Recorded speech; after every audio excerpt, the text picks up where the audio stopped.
There are 3 steps to developing a relentless solution focus: recognize, replace, retrain. So this first step toward beating this problem-centric thought is to become better at recognizing it. Now, we tend to be really good at recognizing when other people are venting or talking about or ruminating on problems, but it's much more difficult for us to self-assess. Now, PCT is literally like a tornado. Once you get sucked into it, which is really easy to do, it becomes very difficult to get out without casualties.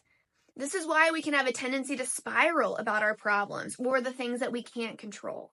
This is why when somebody makes one error in a baseball game, it's not uncommon for another error or another 2 or 3 to follow. Now, here's the even bigger problem. When we're thinking about or talking about a problem, our brain sends a signal to our body to release cortisol, the stress hormone. Now, certain levels of cortisol are important for our body systems and motivations, but at even moderate doses, this stuff is like low-dose poison coursing through our veins.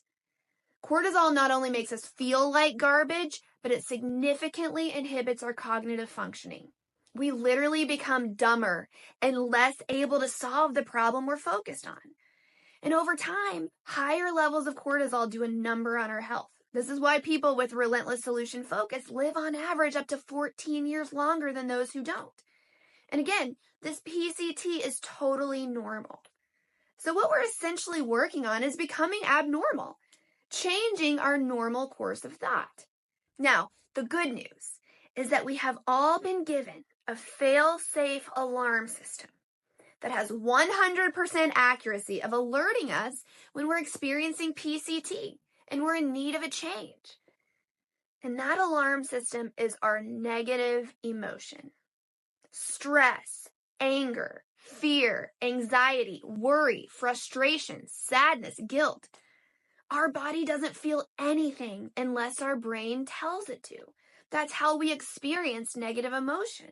So when you are experiencing negative emotion, it's a guarantee that you're focused on a problem or on something that you can't control.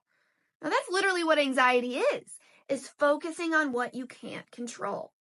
So step 1 is to recognize that when you're experiencing negative emotion, your brain is focused on a problem. And this is a really bad thing when it comes to our health and to our ability to resolve or improve that problem. So the first thing we need to do is to turn up our awareness of when we're in need of RSF. You can't fight PCT if you don't recognize that you're in need of putting up a fight. And we've just become so used to accepting our stress and worry and negative emotions as just living alongside us that we need to reorient ourselves to what it means when we're experiencing them. It means that we're in need of a shift, that we're in need of that relentless solution focus.